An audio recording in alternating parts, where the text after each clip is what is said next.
नमो अरिहन्ताणं नमो सिद्धाणं नमो आर्याणं नमो वज्रायाणं नमो लोय सव्यसाहुणम् एषो पञ्चनमुक्कारो सव्यपावपणाशणो मङ्गलानं च सव्येसे पद्मं हवै मङ्गलम् मङ्गलं भगवान् वीरो मङ्गलं गौतम प्रभु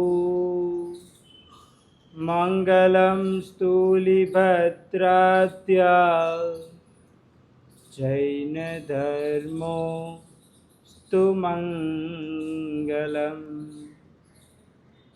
अंगूठे अमृतवशे लब्धितणा भंडार श्री गुरु गौतम समर्ये वांछित फलदाता ओंकार बिंदु संयुक्त नित्यं ध्यायन्ति योगिनः कामदं मोक्षदं चैव ओंकाराय नमो नमः। अज्ञानतिमिरान्धानं ज्ञानं जनशलाकया नेत्रमुन्मीलितं ज्ञेयं तस्मै श्री गुरुवे नमः। तस्मै श्री गुरुवे नमः।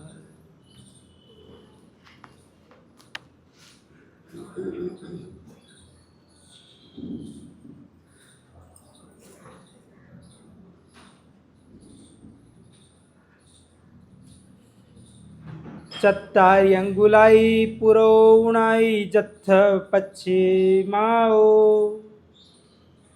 पायाणम उत्सगो ऐसा पुनः होई जिनमुद्रा।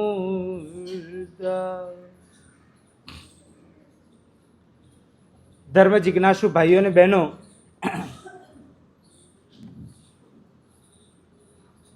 भाष्यनी 16મી ગાથાની અંદર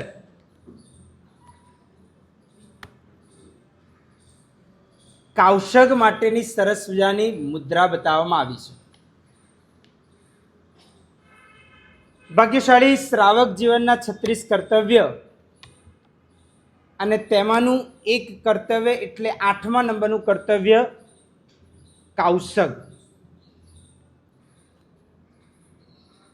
કૌશગ કઈ રીતના કરવું, એની મુદ્રા શું હોવી, બહુ જ અત્યંત આવશ્યક છે. કૌશગ કરતા કરતા ભાષ્યની 16મી ગાથાની અંદર બહુ સરસ મજાની વાત બતાવી છે કે કૌશગ જીન મુદ્રામાં જ થાય. જીન મુદ્રા માટે કૌશગની અંદર બતાવવામાં આવ્યું છે કે બરાબર બંને પગની આગળ 4 અંગુલનું અંતર અને પાછળ એટલે કે પાની જે પગની પાનીની પાછળની સાઈડ હોય ત્યાં 4 અંગુલથી થોડું ઓછું એવું અંતર હોય તે પ્રમાણે આ કૌશગની મુદ્રા બતાવવામાં આવી છે. બંને હાથ બરાબર ઘૂંટણ સુધી આવી રીતના સીધા રાખીને અને કૌશગ કરવાનું વિધાન બતાવવામાં આવ્યું છે. એકદમ ટટ્ટાર રહેવું, મુખની દિશા સામે હોવી જોઈએ. સામે સ્થાપનાચાર્યજી વગેરે હોય તો ત્યાં આપણું ધ્યાન એકાગ્રચિત અને એકતાન હોવું જોઈએ. અથવા તો કદાચ ઉપાશ્રયની અંદર ઘણા બધા વ્યક્તિઓ, જેમ સંવત્સરી પ્રતિક્રમણમાં ઘણા બધા વ્યક્તિઓ ભેગા થયા હોય તો કદાચ આપણો એવા સ્થાને નંબર આવ્યો કે જ્યાંથી કદાચ સ્થાપનાચાર્યજી ન દેખાય તો પછી કહેવામાં આવ્યું છે કે આંખ બંધ કરીને પણ કરી શકાય કૌશગ, અથવા તો આંખોની બંને કીકીને નાસિકા પાસે ધ્યાન એકાગ્ર ચિત્ત કરીને પણ નાસિકા પાસે એટલા માટે કીધું છે કે જો આડું અવળું નહીં તો આપણું ધ્યાન જાય, ક્યાંક કોઈક અવાજ આવે, ક્યાંક કોઈકનું અવર જવર થાય, કોઈકનું હલનચલન થાય તો તરત જ આપણી દ્રષ્ટિ ત્યાં પહોંચી જાય. અને આવું ન થાય ને એટલા માટે જ કીધું છે કે આ પ્રમાણે આપણું એક ધ્યાન, એક ચિત્ત, એક લય હોવું જોઈએ. ત્યારે જ કૌશક સાચા અર્થની અંદર આપણું થઈ શકે છે.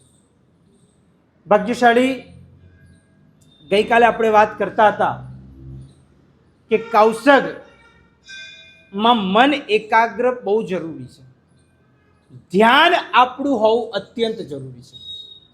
કારણ કે ધ્યાન હોય ને તો જ આપણું મન એકાગ્ર ચિત્ત થાય, અને મન એકાગ્ર ચિત્ત થાય તો જ સાચા અર્થમાં કૌશક થાય.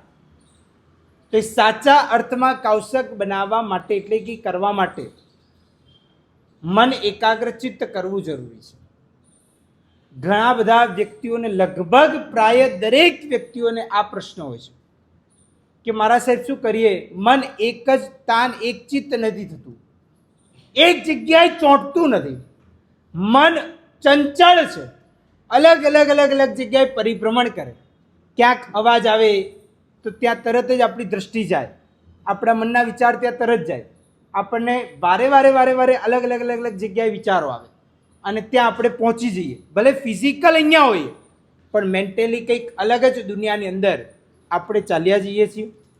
તો ભાગ્યશાળી, એના માટે એવું કહેવામાં આવ્યું છે કે જેમ ઘર હોય ને, ઘરમાં દરવાજો કદાચ ન હોય અથવા તો દરવાજો ખુલ્લો હોય તો કદાચ કૂતરું અંદર ઘરમાં આવી જાય તો આપણે શું કરીએ, એ કૂતરાને બહાર કાઢીએ. નહીં તો ઘરની અંદર ગંદકી ફેલાવે, ઘરને ખરાબ કરે, એટલા માટે આપણે એમને બહાર જવા દઈએ, એટલે કે કૂતરાને બહાર હટાવીએ. ફરીથી કૂતરું આવી જાય, ફરીથી બહાર હટાવો, ફરીથી આવી જાય, ફરીથી બહાર હટાવો. એમ કરતાં કરતાં કરતાં કરતાં કરતાં કરતાં એક દિવસ તો એવો આવશે કે આ કૂતરું પછી આવતું જ બંધ થઈ જશે. એવી રીતે આપણું આ મન પણ માકડા જેવું છે. મનને પણ વાંદરાની કે માકડાની ઉપમા આપવામાં આવી છે કે આપણે કદાચ ફિઝિકલ રીતે એક જગ્યાએ સ્થિર રહી શકીએ પણ મનથી એક જગ્યાએ હોઈએ એવું જરૂરી નથી. એટલા માટે મન કદાચ બીજી જગ્યાએ ચાલ્યું જાય, ફરી એને ખેંચીને લાવો, ફરી ચાલ્યું જશે, ફરી ખેંચીને લાવો, ફરી ચાલ્યું જશે, ફરી આપણે મનમાં વિચારું કે ના, હું તો અત્યારે પ્રવચનમાં છું, કે હું તો અત્યારે માળા જપું છું, કે મારું તો અત્યારે ધ્યાન કૌશકમાં હોવું જોઈએ, હું અત્યારે મેડિટેશન કરું છું, તો ફરી પાછું મનને ખેંચીને લાવો, ફરી પાછું ચાલ્યું જાય, ફરી લાવો. આમ કરતા કરતા કરતા કરતા કરતા એક દિવસ એવો આવશે કે મન ભટકતું બંધ થઈ જશે. અને ભાગ્યશાળી આપણે જોઈએ છે તો આ જ વસ્તુ કે આપણું મન ભટકતું બંધ થઈ જાય. એટલા માટે જ જીવનની અંદર આ બહુ જ અગત્યનું અને જરૂરી છે કે આપણું જે મન ભટકતું હોય ને એને અટકાવવું. જ્યાં સુધી અટકાવીશું નહીં ને ત્યાં સુધી આ મન ભટકતું ને ભટકતું જ રહેશે. એટલા માટે જ આપણા જીવનની અંદર આ મન ભલે વારે વારે ચાલ્યું જાય, ફરી ખેંચીને લાવો, ફરી જાય, ફરી લાવો, આમ કરતાં કરતાં કરતાં કરતાં મન એક દિવસ સ્થિર થઈ જશે. પણ આના માટે સતત પુરુષાર્થ અને સતત જાગૃતિ આપણા જીવનમાં જરૂરી છે. જ્યાં સુધી આના માટેની જાગૃતિ નહીં આવે ને ત્યાં સુધી ભાગ્યશાળી આપણા જીવનની અંદર આ મનનું સ્થિરીકરણ બહુ જ મુશ્કેલ થઈ જશે. એટલે મનને સ્થિર કરવું બહુ જ આવશ્યક છે. ભાગ્યશાળી, કૌશક અલગ અલગ પ્રકારે હોય. કૌશકની અંદર કહેવામાં આવે છે કે જાવ અર્યંતાણમ ભગવંતાણમ નમુકારેણમ ન પારેમી. એટલે એનો મતલબ એવો થાય કે જ્યાં સુધી હું નમો અર્યંતામ એટલે કે અર્યંત ભગવંતને યાદ નહીં કરું ને ત્યાં સુધી કૌશક પાડીશ નહીં. જાવ અર્યંતાણમ ભગવંતાણમ મતલબ કે અર્યંત ભગવંતાણમ, અર્યંત પરમાત્માને ભગવંતોને, જાવ અર્યંતાણમ ભગવંતાણમ નમુકારેણમ ન પારેમી, મતલબ કે જ્યાં સુધી એમનું નામકરણ ન લઉં ન પારેમ એટલે કે હું ત્યાં સુધી કૌશક પાડીશ નહીં, આવા પ્રકારનો ઉલ્લેખ કરવામાં આવેલો છે. એટલે કે જ્યારે મારો આ કૌશક પતશે એટલે તરત હું સૌથી પહેલું પદ નમો અરિયંતાણમ જ બોલીશ. એટલા માટે કૌશક પાડતી વખતે નમો અરિયંતાણમ જ બોલવાનું છે, નમો સિદ્ધાણમ કે નમો આયર્યાણમ નહીં, પણ નમો અરિયંતાણમ એટલા માટે બોલવાનું વિધાન કહેવામાં આવ્યું છે.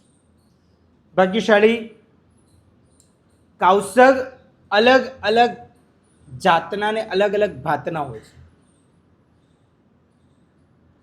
કોઈક કૌશક ચંદેસુ નિમ્મલૈરા સુધીનો હોય, કોઈક કૌશક સાગરવર ગંભીરા સુધીનો હોય અને કોઈ કૌશક સંપૂર્ણ હોય. તો ભાગ્યશાળી કહેવામાં આવ્યું છે કે આરાધના નિમિત્તે જે કૌશક કરવામાં આવતો હોય તે કૌશક ચંદેસુ નિમ્મલૈરા સુધીનો જ હોય. જે કૌશક ઉપદ્રવ નિવારણ માટે કરવામાં આવતો હોય તો એ કૌશક સાગરવર ગંભીરા સુધીનો હોય.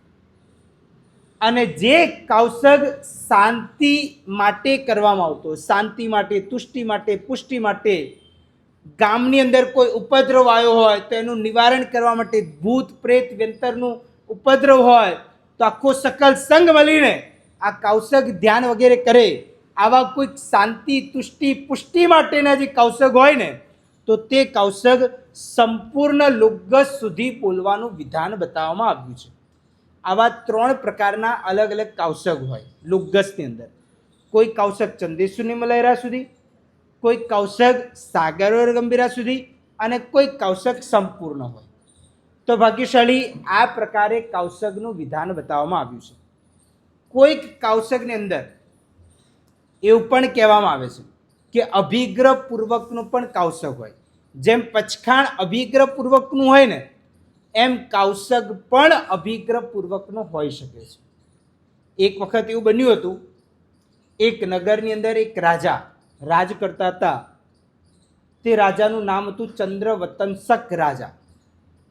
અને રાજા એકદમ ન્યાયપ્રિય રાજા અને પ્રજાનું રક્ષણ કરવાવાળા રાજા, પ્રજાનું પાલન કરવાવાળા રાજા, દયાવાળા રાજા, દાનવીર રાજા, ઉદાર દિલવાળા રાજા હતા.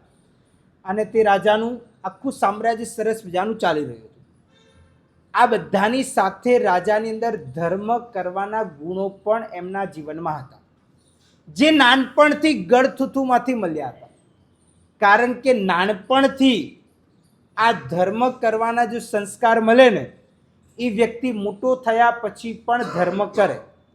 પણ જો નાનપણથી જ સંસ્કાર ન મળ્યા હોય તો મોટા થયા પછી આ સંસ્કાર આવવા મુશ્કેલ છે. નાનું એક પ્રકારનું વૃક્ષ હોય ને એને જેમ વાળો ને એમ વળે, પણ પછી મોટું ઝાડ થઈ જાય, વડલો થઈ જાય, પછી એને વાળો ને તો વળે પણ નહીં અને કદાચ જબરજસ્તી કરો તો તૂટી જાય. એટલે એવી રીતે નાનપણથી જ ધર્મના સંસ્કાર હોવા જોઈએ. અને આ રાજાની અંદર નાનપણથી જ ધર્મના સંસ્કાર, નાની ઉંમરથી જ ગળથુથુથી એમને ધર્મ જીવનમાં સિંચાઈ ગયેલો હતો અને તે પોતે ધર્મ કરની વગેરે કરતો જાય. હવે આ રાજાના જીવનની અંદર મોટા થયા પછી પણ આ ધર્મ તેના જીવનમાં પરોવાઈ ગયેલો. એટલે ડગલે ને પગલે ધર્મ કરવાનું મન થાય. રાજાના રાજમહેલની બાજુમાં જ એક ઔષધ શાળા બનાવેલી. પહેલાંના જમાનાની અંદર આવા કોઈ ઉપાશ્રયો નહોતા. પહેલાંના જમાનાની અંદર એવું કહેવાતું કે સાધુ ભગવંતો તે જંગલની અંદર રહેતા હતા. આવી રીતના પ્રજાની વચ્ચે, ગામવાળાની વચ્ચે, લોકોની વચ્ચે નહોતા રહેતા, સિટી વગેરેમાં નહોતા રહેતા, પરંતુ જંગલ વગેરેની જ્યાં શરૂઆત થતી હોય ગામથી તે તરફ રહેતા હતા. એટલે તે વધુને વધુ જ્ઞાન ધ્યાનમાં રહી શકે, જનસંપર્કથી દૂર રહેતા હતા. તો મનમાં વિચાર આવે કે ગોચરી પાણીની વ્યવસ્થા કેવી રીતે થાય? તો જ્યારે ગોચરી પાણી વગેરે કરવું હોય ત્યારે નગરમાં આવે, ગોચરી પાણી લઈને ફરી પાછા જંગલમાં વનમાં ચાલ્યા જાય. અને આ પ્રમાણેનું રીત રિવાજ ચાલતો હતો. અને તેના કારણે તેમનો જનસંપર્ક નહોતો રહેતો, અને જનસંપર્ક ન રહે એટલે એમનું ધ્યાન વધુ ને વધુ જ્ઞાન, ધ્યાન અને સાધનામાં જ રહેતું હતું. હવે ધીમે ધીમે કરતાં કરતાં જંગલ, વન વગેરે ઓછા થઈ ગયા, અને ધીરે ધીરે આ શહેરનો પણ વિકાસ થતો ગયો, અને આ ધીરે ધીરે વધતું ગયું. એના કારણે હવે સાધુ ભગવંતો પણ ઉપાશ્રય વગેરે બનતા ગયા અને ત્યાં રહેવા લાગ્યા. પણ પહેલાં આવી પ્રક્રિયા નથી. પહેલાં શ્રાવકોને પૌષધ કરવું હોય, સામયિક કરવું હોય, ધર્મકરણી કરવું હોય તો દરેક ગામની અંદર પૌષધ શાળા હોય. એ પૌષધ શાળામાં જાય. પહેલાં કોઈ ઉપાશ્રય એવું નામ નહોતું. પહેલાં પૌષધ શાળા આવું કહેવાતું હતું. બહેનોની અલગ પૌષધ શાળા, ભાઈઓની અલગ પૌષધ શાળા. ભાઈઓ ત્યાં ધર્મ કાર્ય ત્યાં કરે, બહેનો ત્યાં પૌષધ શાળાની અંદર બહેનોનું ધર્મ કાર્ય વગેરે કરે, અને આ પ્રકારની પ્રક્રિયા ચાલતી હતી. અને સાધુ ભગવંત જંગલની અંદર, વનની અંદર રહેતા હતા. કોઈ જરૂરી વ્યક્તિઓને અથવા તો સંઘના કોઈ આગેવાનોને અથવા તો સંઘના કોઈ વ્યક્તિઓને આ પ્રમાણે કોઈ કાર્ય હોય, કોઈ કામ હોય તો તે જંગલની અંદર સાધુ ભગવંત પાસે આવે, ચર્ચા વિચારણા કરે અને પાછા ચાલ્યા જાય. એટલે કે જે જરૂરી વ્યક્તિ હોય એ જ આવે, બિનજરૂરી વ્યક્તિઓ આવે નહીં. આ શહેરના વિકાસોની અંદર જ્યારે ઉપાશ્રી થયા અને ગુરુ ભગવંતોનું આ પ્રમાણે જનની સાથે એટલે કે લોકોની સાથે સંપર્ક વધ્યા તો એમનો પણ જ્ઞાન, ધ્યાન, સાધના વગેરે ઓછી થવા લાગી, અને લોકોનો સંપર્ક વધુ ને વધુ થવા લાગ્યો. લોકોને પણ કદાચ કોઈ દવાખાને કે કદાચ કોઈ અન્ય એકાઉન્ટન્ટ પાસે, કોઈ વકીલ પાસે જવાના હોય અને સમય વધુ હોય તેમની પાસે, તો તેમને પણ વિચાર આવે કે લાવ, સમય છે આપણી પાસે હજી અડધો કલાક, 15 મિનિટ, 20 મિનિટ, 25 મિનિટ, તો ચાલો અહીંયા નજીકમાં કોઈ મારા સાહેબ હોય તો ત્યાં આપણો થોડો ટાઈમપાસ પણ થઈ જાય અને ચાલી આવીએ. આવા ઘણા ઘણા વ્યક્તિઓ હોય છે. આ સત્ય વાત કરું છું. અને ત્યારે ગુરુ ભગવંત જાણે એ આવે એટલે ગુરુ ભગવંત એમના માટે અવેલેબલ જ હોય, 24/7. બસ ગુરુ ભગવંત આમ રાહ જોઈને જ બેઠા હોય કે ક્યારે કોઈ આવે અને હું એમની સાથે વાતો કરું. પરંતુ આવું ન હોવું જોઈએ. સતત ગુરુ ભગવંત જ્ઞાન સાધનામાં હોય, અને પ્રજાજનો એટલે કે લોકોએ પણ જો જરૂરી કામ હોય, શાસનનું કામ હોય અથવા તો ભણવું ગણવું વગેરેનું કાર્ય હોય તો જ ગુરુ ભગવંતનો વધારે સમય લેવો, ન તો ન લેવો જોઈએ. આ પણ શ્રાવક શ્રાવિકાઓએ સમજવાની વાત છે. તમારી સંસારિક બધી વાતો લઈને આવો, મારે આ દુઃખ છે ને, આ મારે દર્દ છે ને, મારે આ પ્રોબ્લેમ છે ને, મારે આ પ્રોબ્લેમ છે, અને મારું આ કોઈ માનતું નથી, મને જસ મળતું નથી ને, મારો થોડો હાથ જોઈ આપો ને, મને કંઈક સારું થાય એવું કરી આપો ને. હવે તો એના માટે જાણે સાધુ ભગવંતો થઈ ગયા. આવું હકીકત કહું છું આ, અને લગભગ પ્રાય કરીને આ જ થાય છે. અને સાધુ ભગવંતને પણ એમ થાય કે ઠીક છે, હવે ભક્તો બનાવો અને આ કાર્ય ચાલે ને, દુકાનદારી એમની પણ ચાલે, ભક્તોના દુઃખ દૂર થાય. ભક્તોને એમ થાય કે હું મારા સાહેબની પાસે, સાચું કહું ને, ગુજરાતી અર્થની અંદર, સાચો ગુજરાતી શબ્દની અંદર કહું ને, તો ભક્તોને પણ એમ થાય કે હું ગુરુ ભગવંત પાસે 1 રૂપિયો મૂકીને 5 રૂપિયા કેવી રીતે પ્રાપ્ત કરું. આ સીધી સટ વાત કરું છું. આવું લગભગ થવા લાગ્યું છે. એટલે લોકોની આશા આવી રહી છે. એટલે 1 રૂપિયો મૂકીને 5 રૂપિયા પ્રાપ્ત કરું, એનો મતલબ એવો કે હું થોડું કંઈક મૂકીને વધારે કામ એમની જોડે કઢાવી લઉં. જે કામ બહાર જતા મારું અનેક ત્યાં પરિશ્રમ અથવા તો અનેક ધન આપતા થાય, એ મારું કાર્ય આ ગુરુ ભગવંતના કોઈ વાસકશેઠ દ્વારા, કોઈ આશીર્વાદ દ્વારા, કોઈ વસ્તુ દ્વારા, અથવા તો ગુરુ ભગવંત કંઈક મારું જોઈ આપે અને એના કારણે મારું નિવારણ થઈ જાય તો મારું કલ્યાણ થઈ ગયું.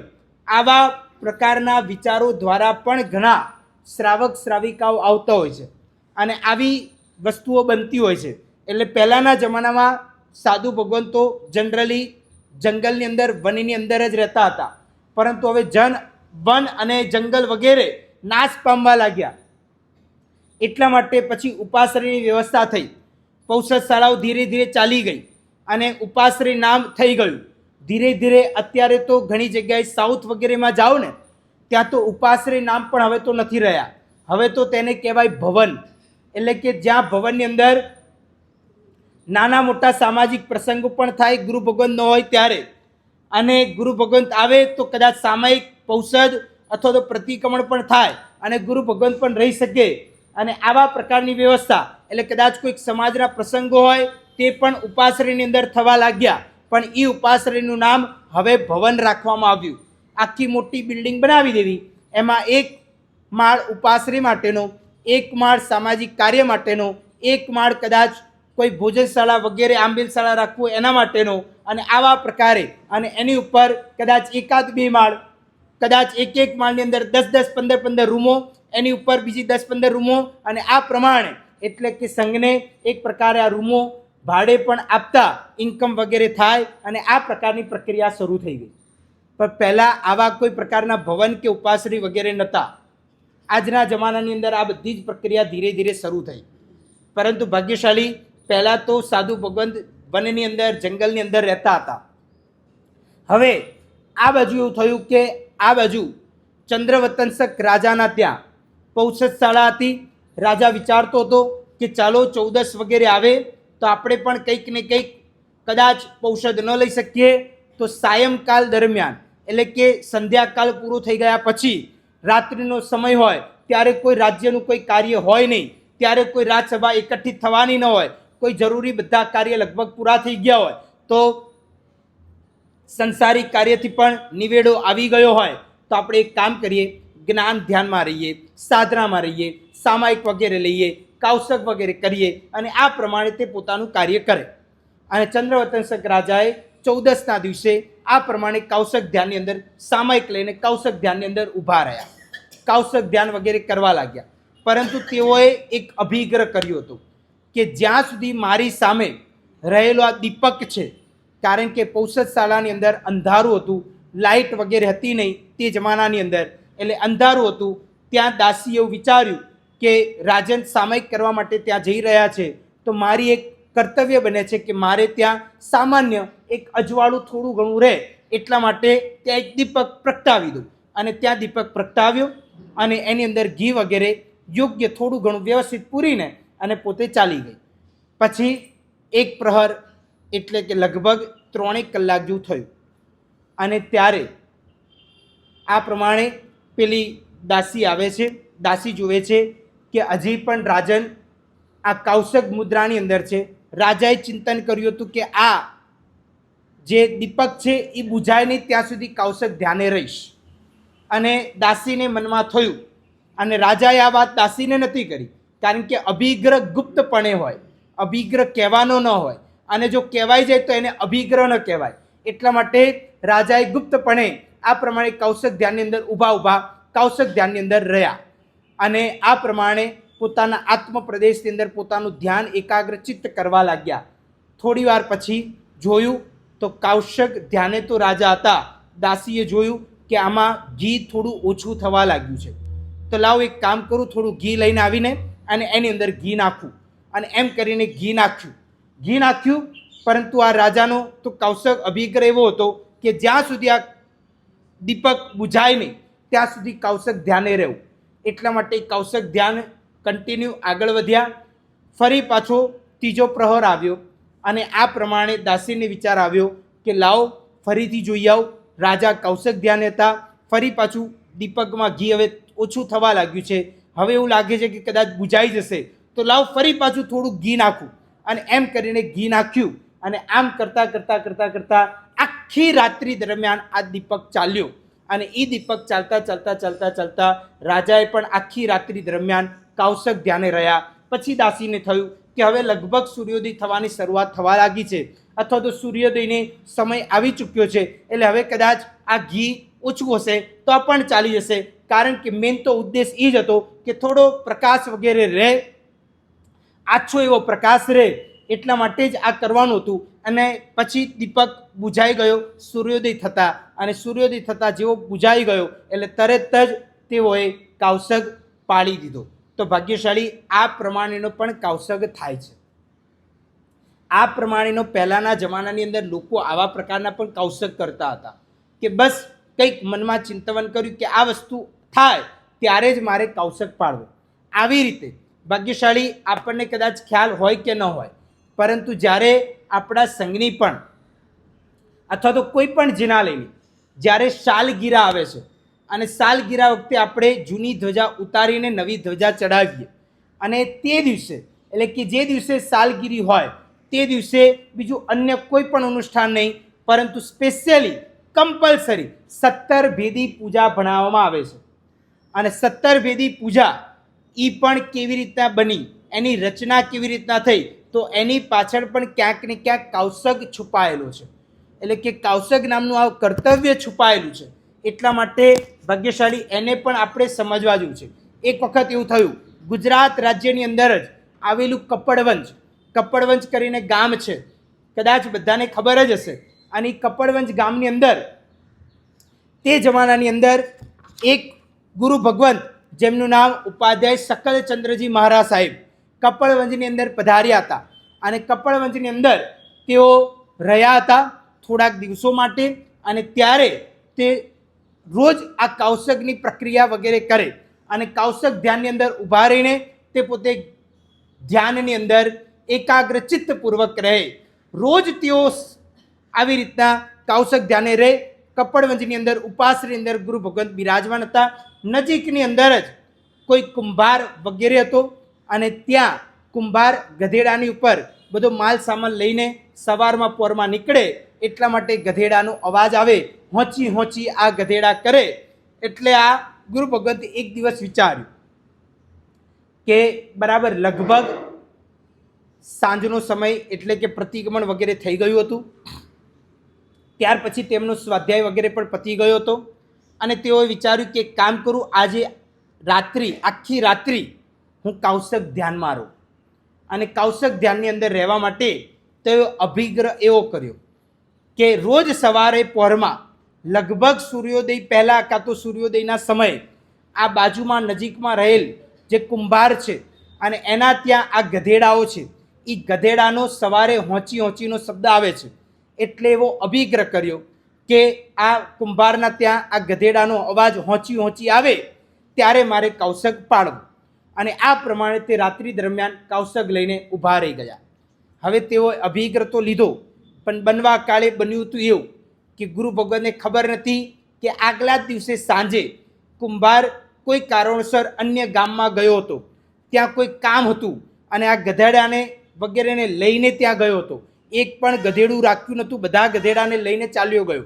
ગુરુ ભગવતને એમ કે કાલે સવારે રોજ ગધેડા સૂર્યોદય વખતે હોંચી હોંચી કરે છે, એટલે કાલે પણ સવારે હોંચી હોંચી કરશે અને કૌશગ ધ્યાનની અંદર આખી રાત્રિ દરમિયાન આપણે ઊભા રહીશું. અભિગ્રહપૂર્વકનું કૌશગ પણ આપણું થઈ જશે. તો ચાલો આ પ્રમાણેનું કૌશગ કરીએ. તે કૌશગ ધ્યાને ઊભા રહી ગયા. સૂર્યોદય થયો, કુંભારના ત્યાં ગધેડાનો હોંચી હોંચીનો શબ્દ સંભળાયો નહીં. એટલે ગુરુ ભગવંતે કૌશગ આગળ વધાર્યો, કન્ટિન્યુ કર્યો. એક દિવસ આખો ગયો, રાત્રિ થઈ, હજી સુધી ગધેડાનો અવાજ ન આવ્યો. ફરીથી ગુરુ ભગવંતે કૌશગ કન્ટિન્યુ કર્યો. આમ કરતાં કરતાં ગુરુ ભગવંતે એક સાથે કન્ટિન્યુ 72 કલાક સુધી તેઓ કૌશગમાં રહ્યા. 72 કલાક સુધી આમથી આમ હલવાનું નહીં, ક્યાંય એક જગ્યાએથી બીજી જગ્યાએ જવાનું નહીં, મન એકાગ્ર ચિત્ત રાખવાનું, ક્યાંય આમથી આમ જોવાનું નહીં, ડાફોડિયા મારવાના નહીં, કીકી પણ આમથી આમ ફેરવાની નહીં. અને 72 કલાક પૂર્વક તેઓ કૌશગ ધ્યાનમાં રહ્યા. કૌશગ ધ્યાનમાં જ આ પ્રમાણેનો વિચાર આવ્યો કે લાવ કંઈક રચના કરું. અને કૌશગમાં ઊભા ને ઊભા જ આખી 17 વેદી પૂજાની રચના કરી આ કૌશગ ધ્યાનમાં. અને એ જ 17 વેદી પૂજા અત્યારે આપણો આખો જૈન સમાજ જ્યારે પણ દેરાસરની જિનાલયની કોઈ પણ જિનાલય હોય, કોઈ પણ સંઘનું હોય, તીર્થનું હોય, ગામનું હોય, નગરનું હોય, કે પછી કદાચ કોઈક વિહાર કરતા જે વિહારની જગ્યાઓ ત્યાં નાનું એવું જિનાલય બનાવ્યું હોય, એની પણ સાલગીરી આવે જ્યાં અંજન સલાકા પ્રતિષ્ઠા કરી હોય પરમાત્માની. અને તે સ્થાનોની અંદર પણ આ પ્રમાણે જ્યારે પણ સાલગીરી આવે, ધજા ચડાવવાનો દિવસ આવે અથવા તો અંજન સલાકા પ્રતિષ્ઠા જ્યારે કરવામાં આવે એ દિવસે જ્યારે ધજા ચડાવવામાં આવે ત્યારે આ 17 વેદી પૂજા વગેરેની આ રચના વગેરે થઈ અને એ 17 વેદી પૂજા આ પ્રમાણે બોલવામાં આવી. તો આ 17 વેદી પૂજાની રચના આ કૌશક ધ્યાનની અંદર થઈ. ઉપાધ્યાય સકલચંદ્રજી મહારાજે કરેલી, આ ગુજરાતની અંદર આવેલા કપડવંજની અંદર જ કરેલી, અને આવા પ્રકારનો ઇતિહાસ બતાવી રહ્યો છે. એટલા માટે આપણે પણ આપણા જીવનની અંદર આવા જ પ્રકારનું કંઈક ધ્યાન વગેરે કરીને આપણે પણ આવા પ્રકારના ધ્યાનની અંદર કૌશનિકની અંદર મનોમન એક તાન એક ચિત્ત એક લઈ આપણે કરવાનો પ્રયત્ન કરવો જોઈએ. ભાગ્યશાળી કૌશકનું ફળ શું છે તો કહેવામાં આવ્યું છે કે વિધિપૂર્વક અગર જો કૌશક કરવામાં આવે, આ જે ફળ હું તમને કહું છું ને તે ફળ ખાલી બાળ જીવો માટે છે. બાકી તો ખરેખર કૌશકનું ફળ તો ડાયરેક્ટ મોક્ષ છે, એટલે કે મોક્ષ સુધી પહોંચાડનારું ઉત્કૃષ્ટમાં ઉત્કૃષ્ટ ફળ, એટલે કે આપણને આપણા ભવ સુધારે, આ ભવ પર સુધરે, ભવ પર સુધરે અને આપણા આત્માનું કલ્યાણ કરે, એવા પ્રકારના આ કૌશકનું ફળ બતાવવામાં આવ્યું છે. પરંતુ બાળ જીવો માટે કહેવામાં આવ્યું છે કે કૌશકનું ફળ એવું છે કે જો વિધિપૂર્વકનો એક નૌકારનું પણ કૌશક કરવામાં આવે, ખાલી એક નૌકારનું કૌશક, તો એના દ્વારા 19,63,267 પલ્યોપમનું દેવલોકનું આયુષ્ય બંધાય. 19,63,267 પલ્યોપમનું દેવલોકનું આયુષ્ય બંધાય. એવી રીતના જો ચંદેસુ નિમ્મલૈરા સુધીનો કૌશક વિધિપૂર્વક જો કરવામાં આવે, ધ્યાનપૂર્વક કરવામાં આવે, ત્યાં મનનો પણ ઉપવાસ, સાથે સાથે મૌનપૂર્વક વાણીનો ઉપવાસ અને સ્થિર થવાપૂર્વક કાયાનો ઉપવાસ, આ ત્રણેય પ્રકારના ઉપવાસનું જ્યાં સમન્વય થતું હોય અને આવા પ્રકારનું જો ઉપવાસ એટલે કે કૌશક કરવામાં આવે ચંદેસુ નિમ્મલૈરા સુધીનો, તો 61,35,210 પલ્યોપમનું દેવલોકનું આયુષ્ય બંધાય. 61,35,210 પલ્યોપમનું દેવલોકનું આયુષ્ય બંધાય છે. તો આવા પ્રકારનું કૌશકનું ફળ બતાવવામાં આવ્યું છે. ભાગ્યશાળી આપણે આપણા જીવનની અંદર અનેક પ્રકારના જે પણ પાપો વગેરે લાગતા હોય ને, એ બધા જ ક્યાંય ખૂણે ખાચરો એ બધા જ આ કૌશક દ્વારા દૂર થાય છે. તો આવા પ્રકારના કૌશકની અંદર આપણે આગળ વધવું જોઈએ. કૌશક એક સરસ મજાની ધ્યાનની મેડિટેશનની પ્રક્રિયા છે. ભાગ્યશાળી આ એક એક પગથિયું ચડતા ચડતા કદાચ આજના જમાનાની અંદર તમે સાંભળ્યું હશે કે રેકી નામનો એક શબ્દ આવે છે. રેકી આમ તો ચીની ભાષાનો શબ્દ છે, આપણો મૂળભૂત જૈન શાસનની જ પ્રક્રિયા છે. આપણા જૈનોના આગમો અને શાસ્ત્રમાંથી જ આ વસ્તુ તેઓએ પ્રાપ્ત કરીને અને તે આ પ્રમાણે એનું નામ અલગ બનાવીને એનું ટાઇટલ ચેન્જ કરીને અને રેકી તરીકે આ પ્રચલિત થયું છે. પણ મૂળભૂત પ્રક્રિયા આપણી જ જૈન શાસનની છે અને તે મેડિટેશનનો જ એક સરસ મજાનો ભાગ કહેવામાં આવ્યું છે. ભાગ્યશાળી આ કૌશક દ્વારા, અંતરંગ પરિણામપૂર્વકના કૌશક દ્વારા, વિધિપૂર્વકના કૌશક દ્વારા અનેક પ્રકારના ફાયદા થાય છે. કૌશક દ્વારા અગમચેતી પણ આપણને થતી જાય, એટલે કે આપણું ભવિષ્યમાં કંઈક ખરાબ થવાનું હોય, સારું થવાનું હોય, એ પહેલેથી આપણને અંદરથી સ્પંદન થાય, આપણને ખબર થવા લાગે, આપણને અંદરથી ખ્યાલ આવે, આપણને એવું લાગે કે હવે કંઈક આવું થશે. તો આ બધું જ એટલે કે જેને એમ કહેવાય કે સિક્સ સેન્સ આપણું ખુલી જાય, તો એ પણ કૌશક દ્વારા થઈ શકે. બીજા નંબરની અંદર કહું ને તો રેકી પણ કૌશક દ્વારા જ ખીલી શકે છે, એની પ્રક્રિયા પણ કૌશક દ્વારા જ થઈ શકે છે. સાથે સાથે કહું તો આપણા શરીરની અંદર અલગ અલગ પ્રકારના 7 ચક્ર હોય છે અને 7 પ્રકારના ચક્રોના અલગ અલગ પ્રકારના કલર હોય, અલગ અલગ પ્રકારના અક્ષરો હોય અને એ ચક્ર ખુલવાની પ્રક્રિયા એ પણ આ કૌશક ધ્યાન દ્વારા, મેડિટેશન દ્વારા, મનને એકાગ્રચિત્ત બનાવવા દ્વારા, મનને એક પ્રકારે પરોવી દેવા દ્વારા એ આપણા જીવનની અંદર આ પ્રકારના ચક્ર પણ ખીલવા લાગે છે. ચક્ર આપણા શુદ્ધ થવા લાગે છે અને ચક્ર શુદ્ધ થઈ જાય ને તો શરીરની અંદર મજા જ ઓટોમેટિક આવવા લાગે છે. એના માટે પછી બહારના કોઈ પણ ભૌતિક સુખ સામગ્રીની જરૂર પડતી નથી. ઓટોમેટિક આત્મવિકાસ થવા લાગે, સાથે સાથે ચહેરાનો રંગ બદલવા લાગે, મનના વિચારો શુદ્ધ થવા લાગે અને આપણા જીવનની અંદર બધી જ નેગેટિવિટી ચાલી જાય અને પોઝિટિવ વિચાર આવવા લાગે છે. પણ આ બધું જ ત્યારે થાય કે જ્યારે આપણું ધ્યાન એકાગ્રચિત્ત થાય, આપણા મનની અંદર આત્માની પર લાગેલા કર્મમેલ ઉતરવા લાગે, ત્યારે જ આ બધું જ આપણા જીવનની અંદર પોસિબલ બને છે. એટલા માટે જ ભાગ્યશાળી હું ઘણીવાર કહું છું કે માળા ગણવા કરતાં મંત્ર ગણવાનો. આપણે એવું ગણીએ કે 1 માળા ગણી, 2 માળા ગણી, 4 માળા ગણી, 25 માળા ગણી, પરંતુ મંત્ર ગણવાના છે. મંત્ર ગણવાનો મતલબ, મારો કહેવાનું તાત્પર્ય એ છે કે મંત્ર ગણવા એટલે કે માળા જ્યારે આપણે ગણતા હોઈએ ને ત્યારે આપણો અંગૂઠો એનું કામ કરે, આંગળી એનું કામ કરે, મોઢું અથવા તો મનની અંદર મંત્ર ચાલતો હોય તો એનું કામ કરે, પણ મન ભટકવા માટે ચાલ્યું જાય છે. લગભગ દરેક વ્યક્તિઓને જો પૂછવામાં આવે ને કે જ્યારે જ્યારે પણ તમે માળા ગણો, ચાહે દેરાસરમાં ગણો, ઉપાશ્રયમાં ગણો, ઘરે ગણો, સામાયિકમાં ગણો, પૌષદમાં ગણો કે ગમે ત્યાં ગણો, પરંતુ ત્યારે તમારું મન ચિત્ત સ્થિર હોય છે. તો દરેક વ્યક્તિ પ્રાય કરીને એવું જ કે ના, મારું મન ચિત્ત સ્થિર હોતું નથી. જ્યારે આ તો માળાની અંદર મેરું આવે ને ત્યારે ખબર પડે, ત્યારે લાઇટ થાય ત્યારે ખબર પડે કે હો મારી 1 માળા પૂરી થઈ. ત્યાં સુધી તો ભાઈ સાહેબને કંઈ ખબર જ ના હોય. ત્યારે તો મન કંઈક બેંકની અંદર, ઉઘરાણીની અંદર, ધંધાની અંદર, વેપારની અંદર ક્યાંક ને ક્યાંક ભટકતું હોય. પરંતુ ભાગ્યશાળી મનને સ્થિર ચિત્ત કરવા માટે ખરેખર કહું ને તો એવી રીતે, એટલે કે માળા નહીં પરંતુ બંને આઈબ્રોની વચ્ચે, એટલે કે બરાબર મધ્ય સ્થાનની અંદર, કપાળની અંદર વિઝ્યુલાઇઝ કરવું. એક મંત્ર ગણો તો ત્યાં ડિજિટલ 1 લખવો, એટલે કે એક વિઝ્યુલાઇઝ કરવું, અને એક મનની અંદર સંકલ્પ કરવો, એક વિચારવું કે ત્યાં એકડો છે. અને આ પ્રમાણે ભલે ઇંગ્લિશમાં, ગુજરાતીમાં, હિન્દીમાં તમને જે ઇઝી પડે એની અંદર, પરંતુ એક વિઝ્યુલાઇઝ કરો, એટલે કે યાદ કરો. આમ દેખો પ્રકાશની અંદર કે તમે 1 દેખી રહ્યા છો.